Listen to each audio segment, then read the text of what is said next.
I'm Christine Buck reporting live from the St. Louis 11 newsroom. Coming up tonight on St. Louis 11 News at 9, Senator Al Gore is calling for a formal investigation into the persistent rumors of the 1980 Reagan-Bush campaign cut a deal with Iran to delay the release of 52 American hostages until after the presidential election. A Japanese security scandal sends stock prices plummeting worldwide today. And the three major St. Louis supermarket chains have hired and trained about 5,000 people as possible temporary workers in case the union goes on strike. Join us for a full hour on St. Louis 11 News at 9. Coming up next on St. Louis 11 News at 9, some North St. Louis families are homeless tonight after their apartments were condemned. AIDS activists clash with police outside a Chicago convention. A car crash kills the son of Tonight Show host Johnny Carson. And the world's biggest USO is getting a little bigger. A full hour of St. Louis 11 News at 9 is next.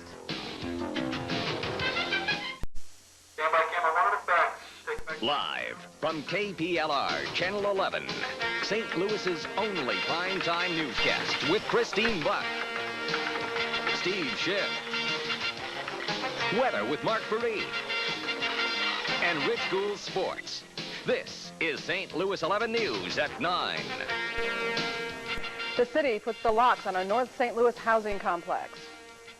Good evening. The families were forced out because the buildings are unsafe. And now tonight, some residents are looking for a new place to call home. And as St. Louis 11's Kim Covington shows us, that won't be easy. Many people fear they may be homeless soon. Residents who live in these apartments on Plymouth were hit with this notice today. 16 of the 30 units are being condemned because the city says they are unsafe and unhealthy. Sandra Moss lives in one of them. Well, there's just the wall where they opened it up to do some plumbing, and they didn't, they didn't fix it back. Sandra also has to battle the fallen wires, the roaches, and the rats. She's not alone. I was pretty upset, but I think it's the best thing because my children are in danger. What kind of danger? Well, I have a small baby, which is 17 months, and a rat, big as the rest, so they might, bite them or something. Residents say they can understand why the buildings are being closed down. They say they're literally falling apart. This brick almost hit a child when it fell from the roof. And if that's not enough, residents say the apartments are a haven for drug dealers and prostitutes. They call this the Plymouth Rock. They say this is the Plymouth Rock because you can come up here and sell dope and ain't nobody gonna stop you. Families want to leave, but they say this is all they've got. They have 10 to 30 days to find another place to live. No, I haven't placed to go unless they place us in a shelter or somewhere like that. The assistant building commissioner doesn't feel bad about the families having to get out. What I feel badly about is when you go into these, I haven't been there for a few years, but when you go into these apartments and you see 6 and 7 and 8-month-old babies living in these conditions, I feel badly about that. Catholic Charities will try and help all the families relocate, but they will not be able to afford to pay for their moving expenses.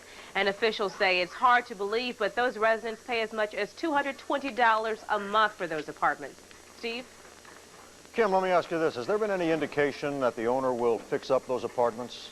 Steve, if he's going to, he has 10 days to do that or appeal, and officials say most owners cannot afford to repair condemned buildings. The owner could not be reached for comment. All right, Jim, thank you. Talks between the Food Workers Union and the big three supermarket chains broke off with no word on a new meeting date. The two sides met at the bargaining table today. The talks were described as amicable, but no apparent gains were made on either side.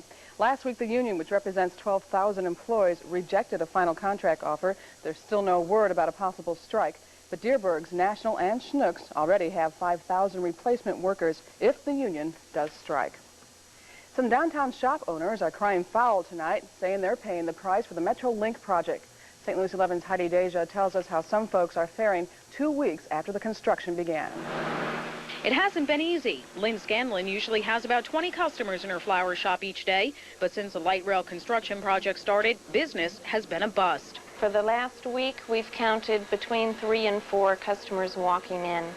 We still have phone calls, but unfortunately that doesn't make up for a lot of the impulse buying that we should be getting right now.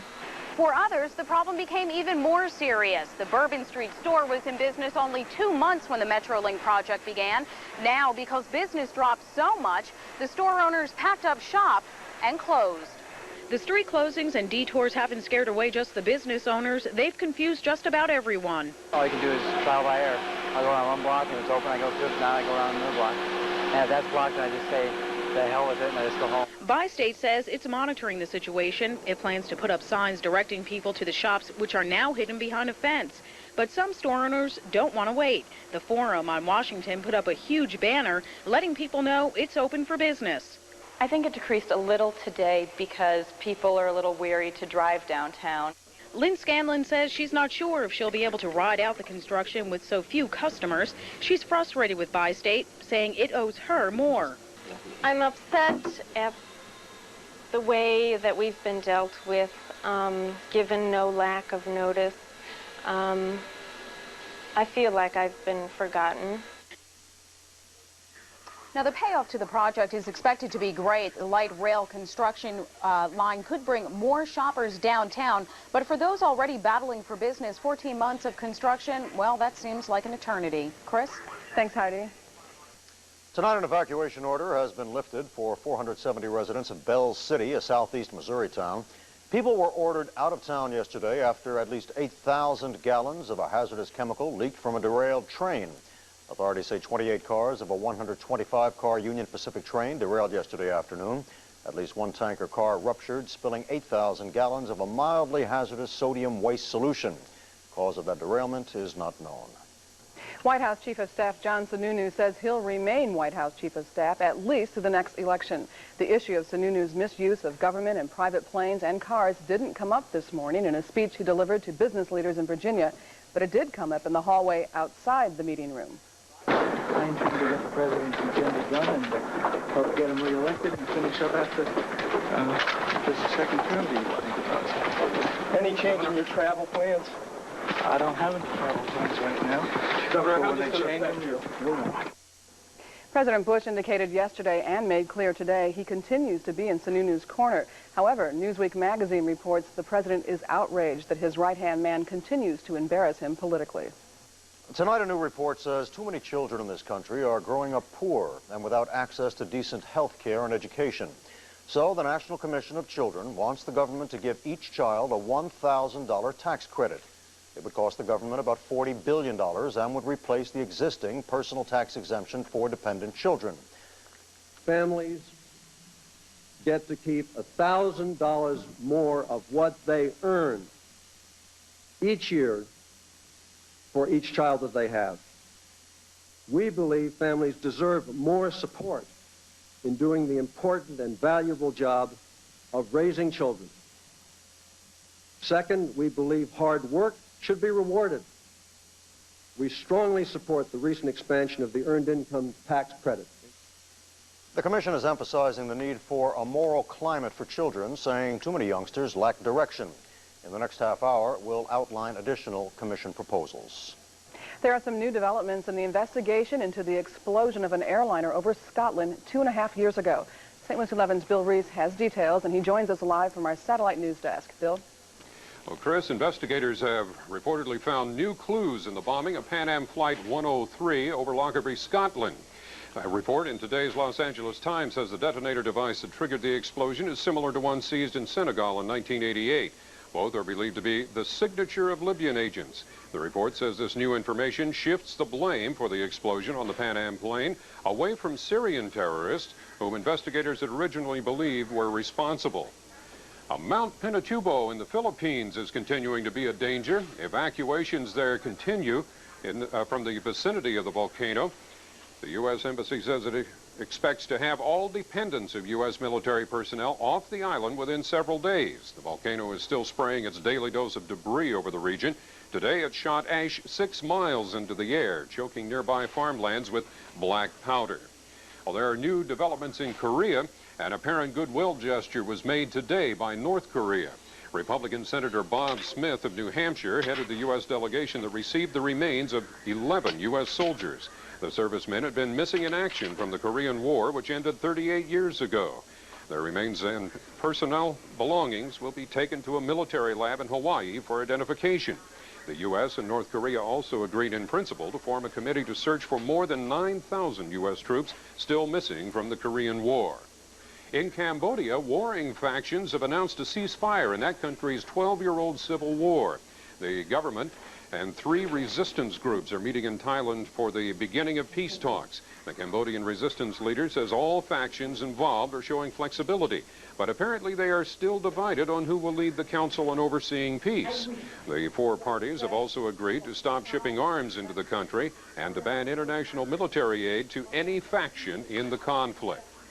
Well, at least 14 riot police in France were injured this weekend in rock and firebomb throwing Algerian immigrants. Police in the city of Narbonne, 500 miles southwest of Paris, responded with clubs and tear gas. The street-fighting youths were demanding better jobs, housing, and educational opportunities. They say racism is rampant in France. Right-wing politicians there have been criticized for trying to capitalize on public unease over immigration. And that's all from the satellite news desk at this time. Chris? Okay, we'll check back in with you, Bill, later in the newscast. Thanks. Steve? President Bush met with the United Nations High Commissioner for Refugees at the White House today. They discussed the problem of Kurdish refugees in northern Iraq. The Allied nations are considering setting up a rapid deployment force that could deal with security problems there. The force would be stationed in Turkey. Still to come on St. Louis 11 News at 9, the biggest USO in the world is getting a little bigger, and it's all right here in St. Louis. Plus, some East St. Louis residents will soon be able to go poolside without leaving town. Details when we come back in just a moment.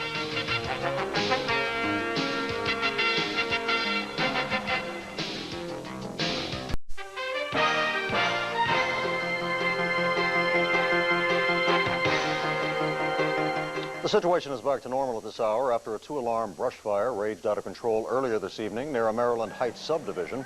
The brush fire covered nearly 4 acres near the Polo Park subdivision off Marine Terrace. A fire official says the cause of the fire may have been youngsters playing with fireworks. No one was injured and there was no property damage in that blaze.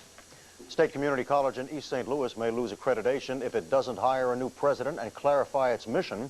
That's the conclusion of a report by the association, which has accredited the school since 1978. Legislators have criticized the school after recent audits of its finances, and the school has been operating without a permanent president since last fall. A recommendation on whether to drop accreditation will be made in October or November. Some East St. Louis residents may soon get some cool summertime relief. As you may remember, residents were originally told that the city couldn't afford to open the Lincoln Park pool. However, fundraising efforts are paying off to get the pool in shape for public use. Now officials have about $12,000 that's being used to fill the pool with water and hire a staff. Officials say residents should be able to take a dip by Friday, but they say they need a total of $51,000 to operate the pool for the entire summer. They're hoping to raise more money through private donations. Here's something you may not have known. The United Service Organization, the USO at Lambert Field, is the biggest USO in the world, and now it's getting even bigger. The latest expansion is the 4th since the center opened in 1981, and as St. Louis 11's Carrie Hill shows us, making traveling servicemen and women feel at home is the goal. So where are you heading for? The James McDonald USO at Lambert Field has come a long way since its doors first opened almost a decade ago. I walked around through the airport and I'd say, hi, would you guys like a cup of free coffee or a soft drink? And they'd say, sure, and I'd say, okay, follow me. Now USO volunteers offer much more than coffee and soft drinks. Today, USO workers celebrated the center's 4th expansion, an expansion dedicated to help better serve military men and women.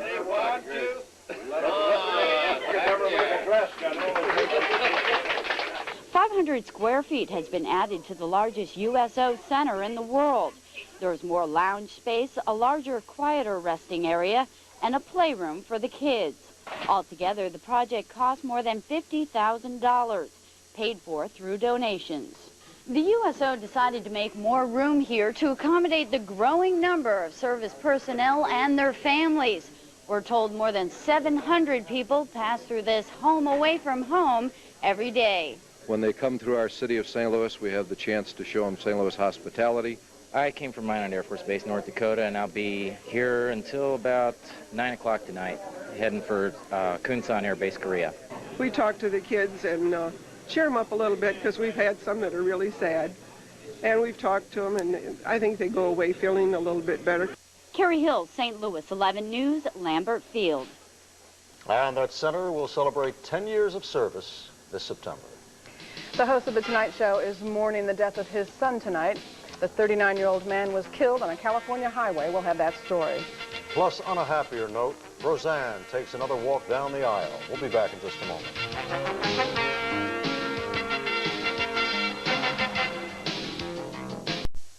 Comedian Roseanne Barr has married Tom Arnold again. The two renewed their wedding vows in Los Angeles yesterday. The couple first married in January of last year, 4 days after Barr's divorce from her first husband became final. Yesterday, Barr wore an elegant white strapless dress with a 10-foot train. Some 500 people attended the ceremony. All right, let's go upstairs to Rich in the Sports Center, see what's going on in sports. Rich? I don't know how I can follow that, Steve. That was so lovely seeing Roseanne married for the second time. Kind of does something right here, if you know what I mean. Cardinals playing down at Busch Stadium, losing to San Diego. 2-0 is the score. They are in the 6th inning. Bob Tewksbury still pitching pretty well, and we'll have highlights from the ballpark just a bit later on. Tony Gwynn for the Padres. Of course, he just hits everything in sight. The perennial National League batting champion. He told me before the ball game, though, he doesn't think 400 is for him. This time of the season, you know, averages are kind of inflated and people get excited about maybe the possibility of hitting 400, but I don't think about it. I just go out there and play, and, you know, we get to like September 30th and I'm hitting 390, you know, then we'll talk about it. But realistically, I just go out there and play. And, you know, the numbers, like I said, are inflated right now. And when you get to August and September, you start to get an idea of where a guy might be able to go. And I just don't think about it because I don't really think I'm the type of hitter who can do it. I think I'm the type of hitter who it's possible to hit 360, 370, maybe.